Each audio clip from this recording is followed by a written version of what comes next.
Hey my loves, welcome to Mommyhood Village with your girl Nomza Chomi.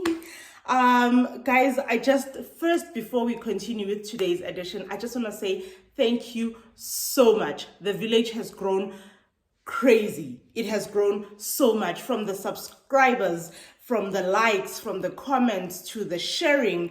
I appreciate you guys so much, each and every one of you guys. It shows that you like what I am doing in the village. You like the content that I'm serving. As I promised, I'm going to share amazing content, amazing conversations in this channel. So please don't stop, especially sharing the link of the channel on your WhatsApp, on your Facebook, because your people, the friends that you have on Facebook, the friends that you have on WhatsApp are not the friends that I have. So when you share, they are able to discover the village through you, and then the village grows, then the subscriptions grow, then the likes grow. So I appreciate you guys so much. So without me getting off the topic, I'm going to introduce today's topic. We will be speaking to a special guest, Tsulufelo Maledu, a friend of mine that has gone through the DNC procedure. Now, what the DNC procedure is the process of medically cleaning, scrubbing your womb in order to for pregnant, in order to clean and make way for pregnancy, a healthy pregnancy. And because other women are unaware of the fact that maybe sometimes you're not falling pregnant because you need to do this procedure. But because she has gone through it, I haven't gone through it, I don't know much about it. Hence, I invited her so that we can unpack, so that we can talk, so that we can get further knowledge about it. So let's welcome her.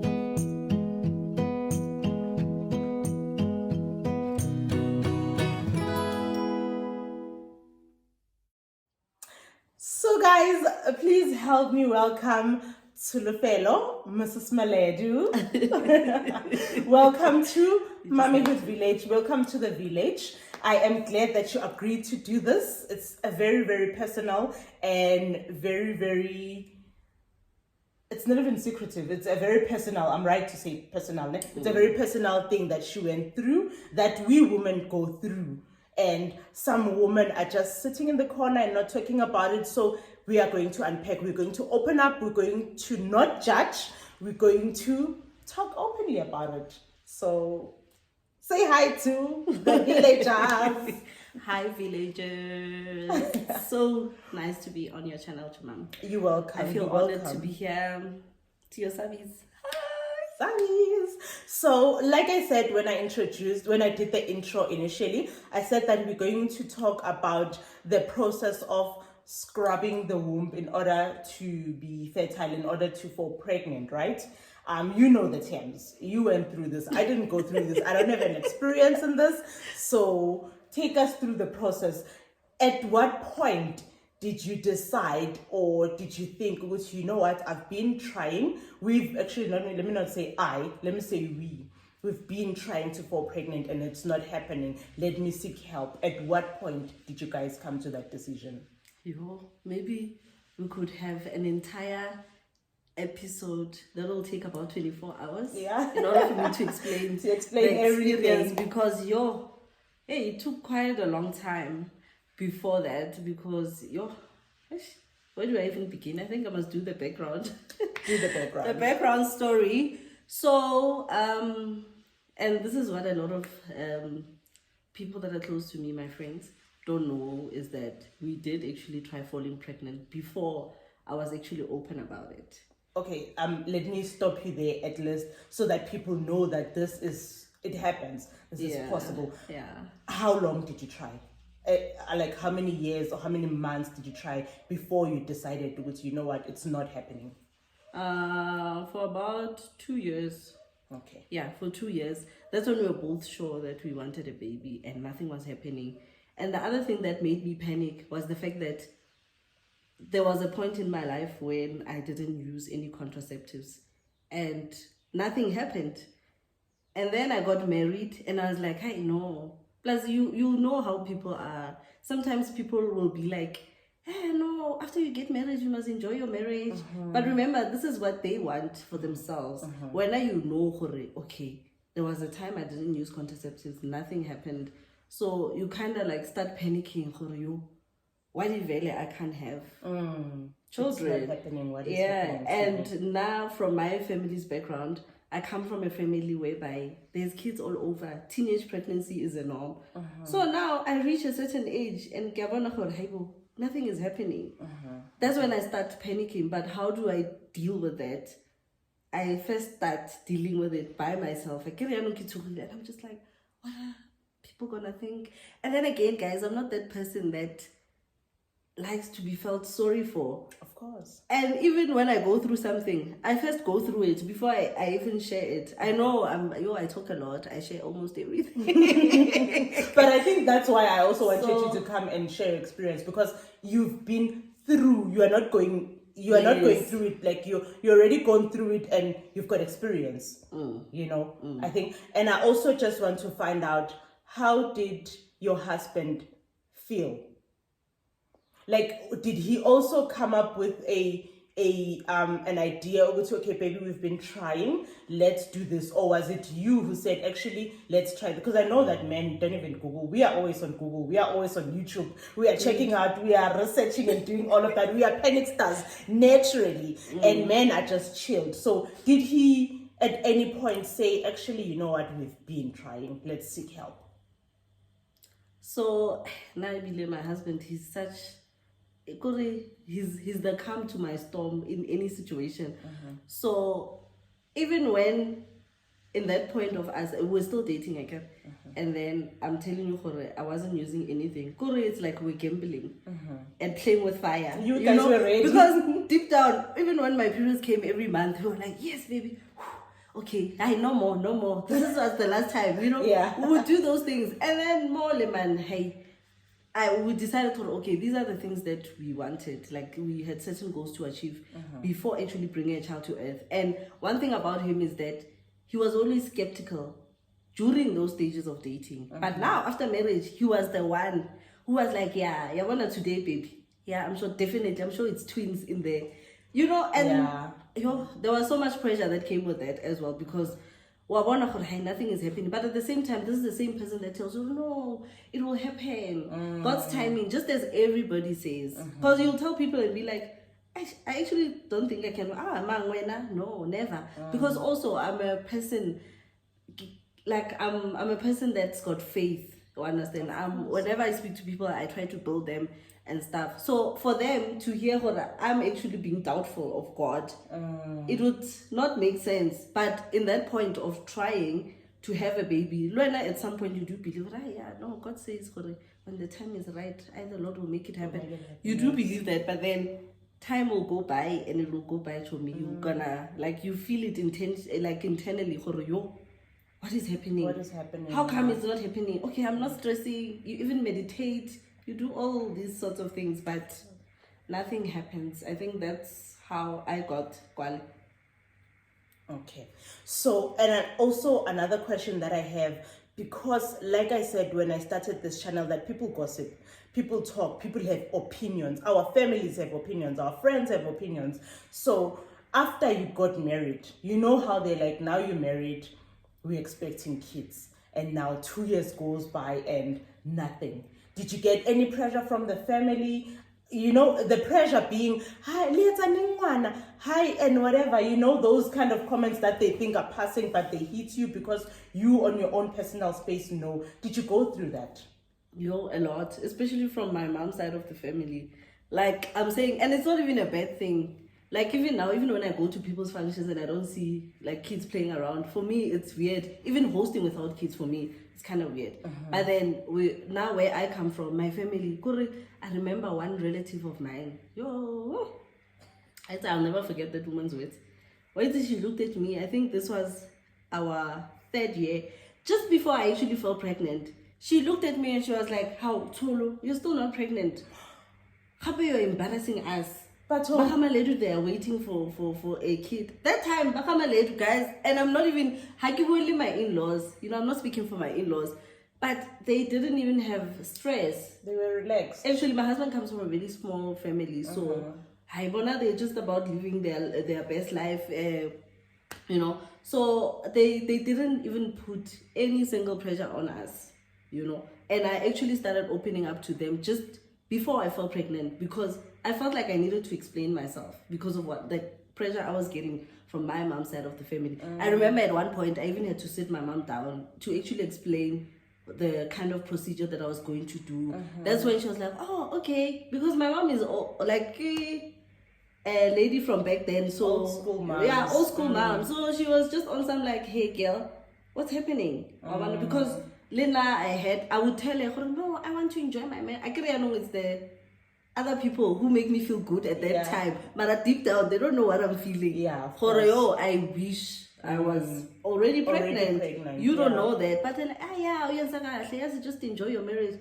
I'm telling you, people have opinions. People do have opinions. People have opinions, and they are not thoughtful of who they say these things to. They don't know what you are going through as a person. Exactly. That's why I'm asking you this question, because most of the people just ask.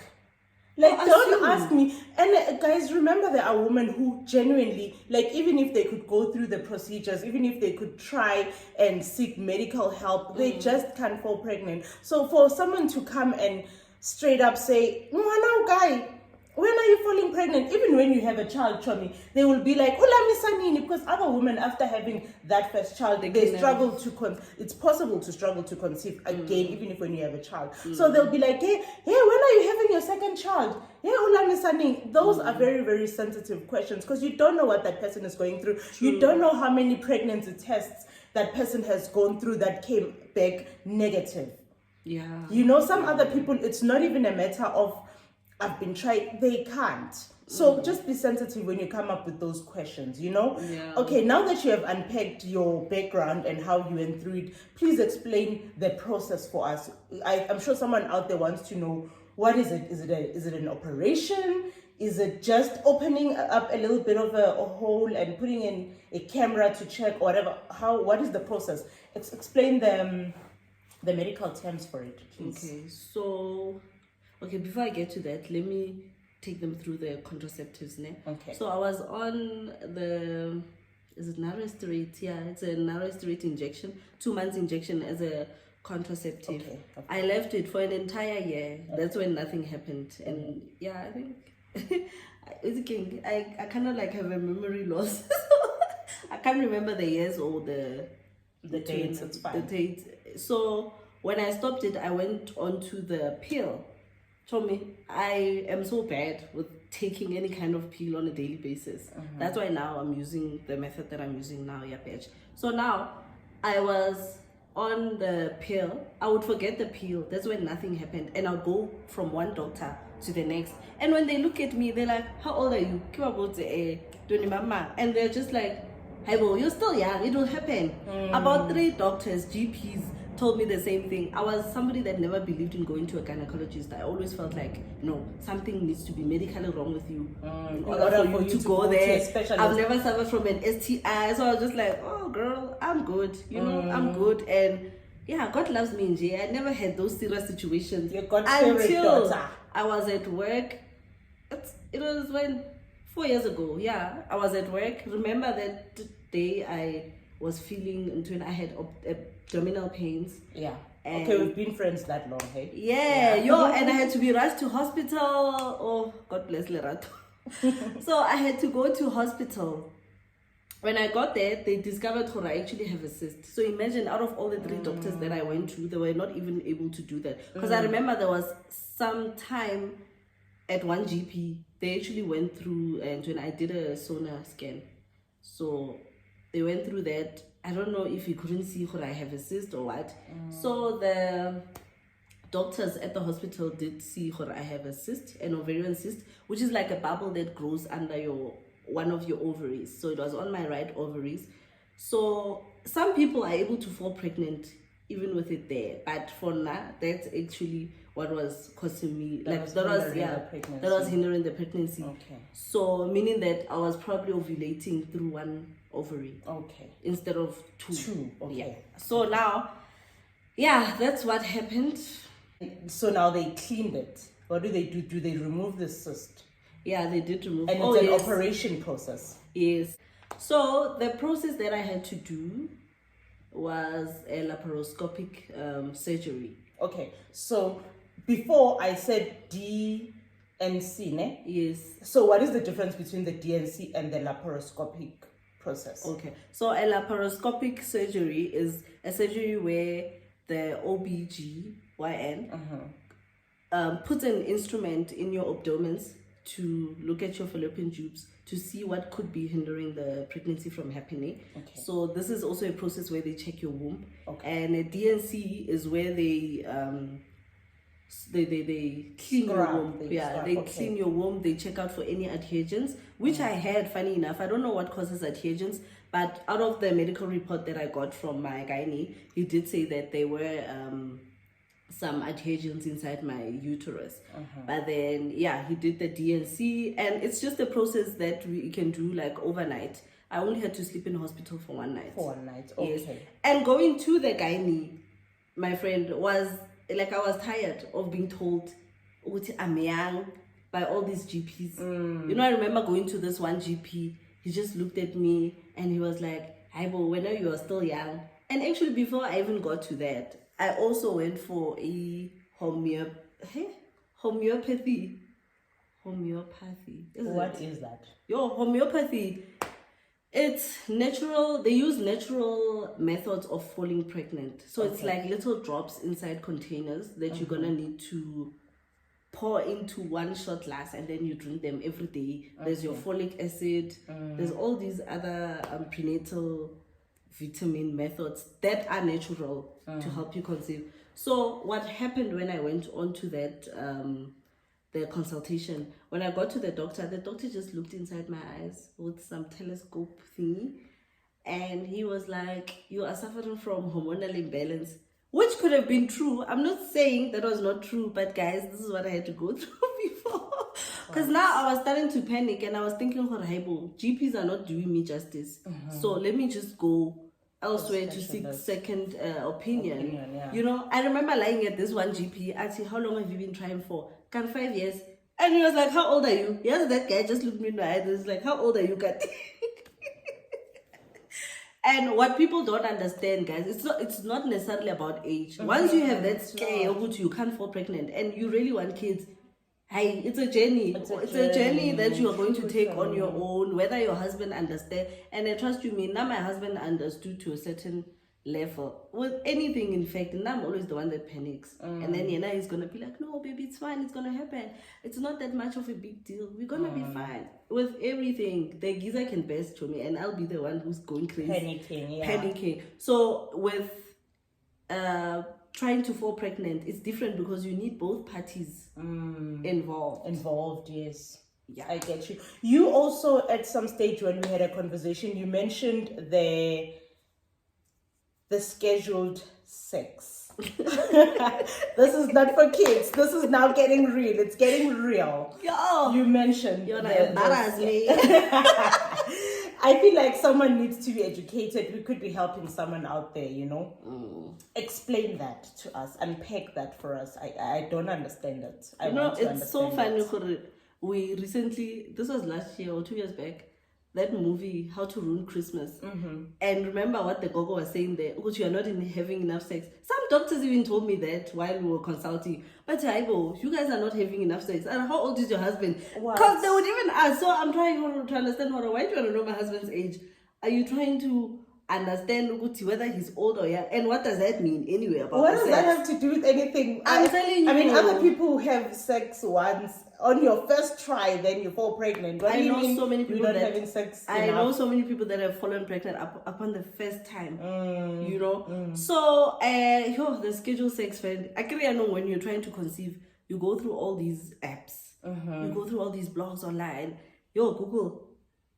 Did I say Google? Let me say the internet. The internet is gonna drive you crazy. Well, it's because they guide you. There are these apps, and flow, they guide you. Okay, you have these high chances of falling pregnant around this time. This is your ovulation time, where the egg gets released from your ovaries, and then that's the perfect time for you to have sex. I think I've used about, if not 14 of those apps, just tracking my ovulation, implantation. implantation happens 2 weeks after you've had sex. So if the pregnancy is successful, that's what we call implantation. Okay. So sometimes some women, they do bleed during that time. And it's a confirmation, and it's just spotting.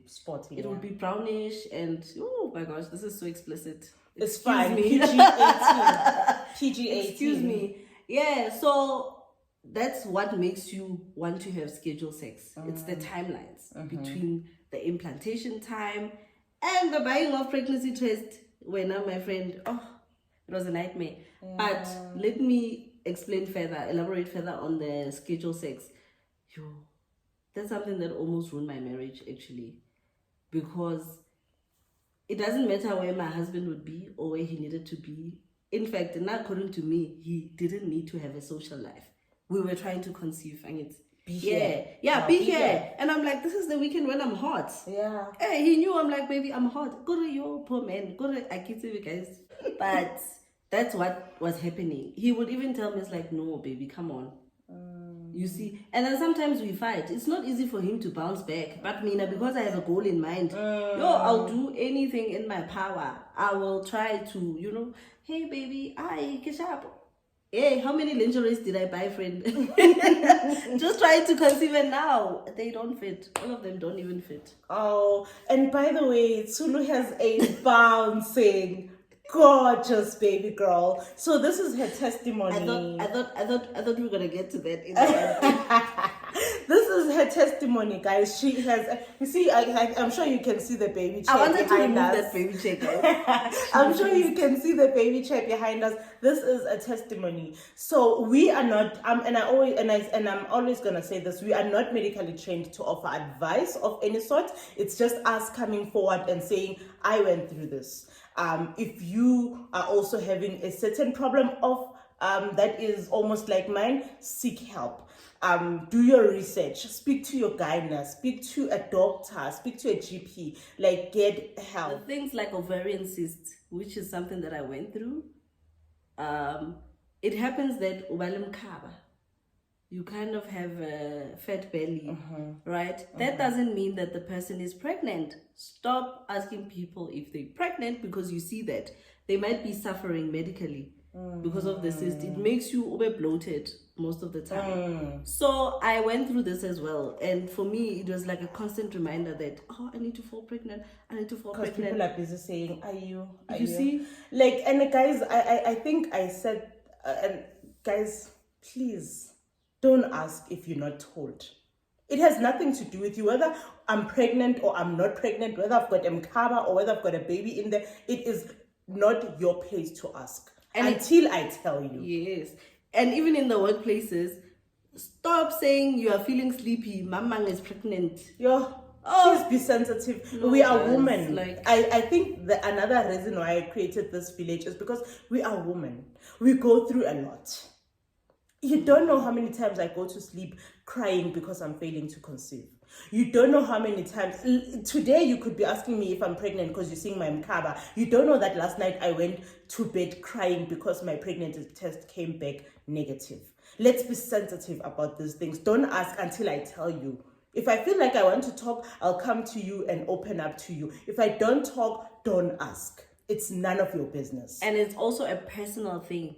When I feel like it's been a while since I've been trying, it's been a while according to me and my relationship goals. And I don't owe you an explanation. It's my personal journey. Exactly. It's what I'm going through. It has nothing to do with you. Like the doctors who are assuming we are still young. Hey, bo. If I feel like, hey, bo, it's like it's time. Like I want a baby. And I should have a baby whenever that I want to, as long as I am,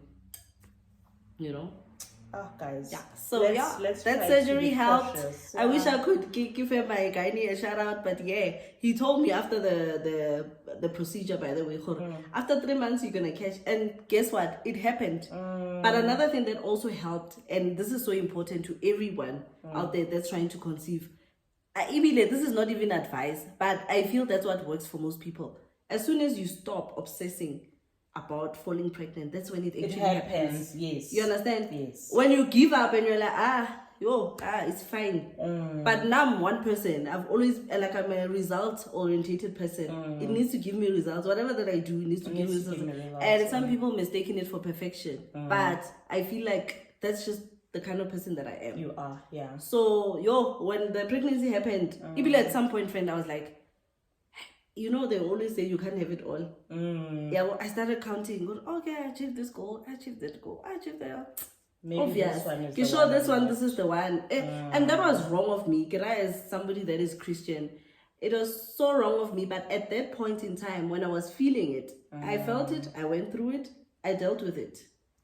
And luckily, there were people that I met along the journey of trying to conceive at my gynecologist visits. And that made the burden easier. Having someone that you can relate to makes a whole lot of difference. Because even when you buy the pregnancy tests, did I tell you, I even had to change the pharmacies where I buy friend, because I'd be like, hello mama, she remembers me. The embarrassment. The embarrassment, because she's thinking, it hasn't happened. I'm telling you, I bought them. And that's where the implantation whole calculation situation happened, because you would think, okay, I had sex 2 weeks back. So now, with the 2 weeks back, now I need to go run and buy it. There were some that I even had in the house. And how I found out I was pregnant, my husband didn't know we have a pregnancy test in the house. Because I was like, when I keep town, and you're just tired. You don't want a more. When I take a more, I'm trying to pop a more for you, and you're just looking at it. I was so nar. I was nar, and that's how I found out I was pregnant.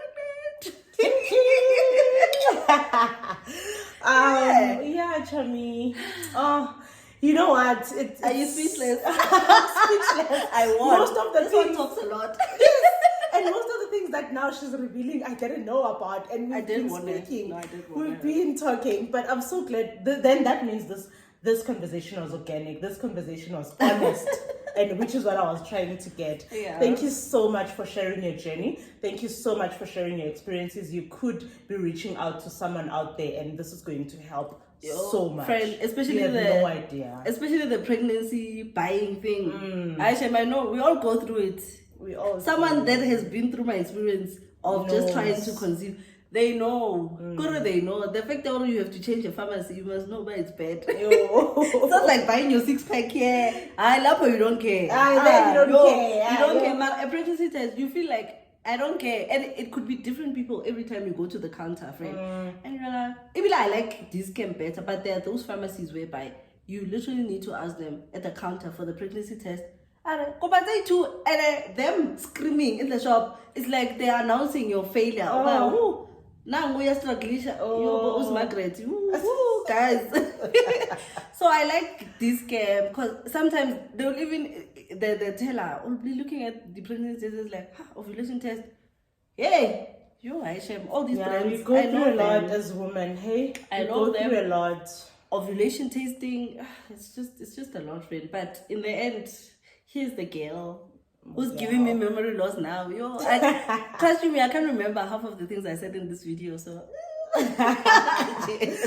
But I think that's why we need to be sensitive. That's why we need to be fragile around each other, sensitive around each other, considerate around each other, because we go through different journeys as women. Some fall pregnant so quickly, they have to now go through abortion and whatever, and others struggle to fall pregnant. Now they have to seek help. So let's be sensitive around each other. Let's treat each other with care, because we are women. We are each other's keepers. Let's protect each other, But yeah, thank you so much for watching. Thank you so much for sharing your journey, your experiences, and for being real and honest with us. You're welcome, friend. Please don't forget to subscribe, share, like, and thank you so much. Please follow me on Instagram. Yes. By the way, follow her. Please share your handle. It's Tulu_Maledu. Yeah. It's a you, my lady. Yes. And also, please don't forget to also subscribe or follow me rather on Instagram, mommyhood_village. And also, please remember you sharing this video on your WhatsApp, your Facebook, your social networks. It helps the village to grow. Thank you so much for watching. Thank you for subscribing. Yeah.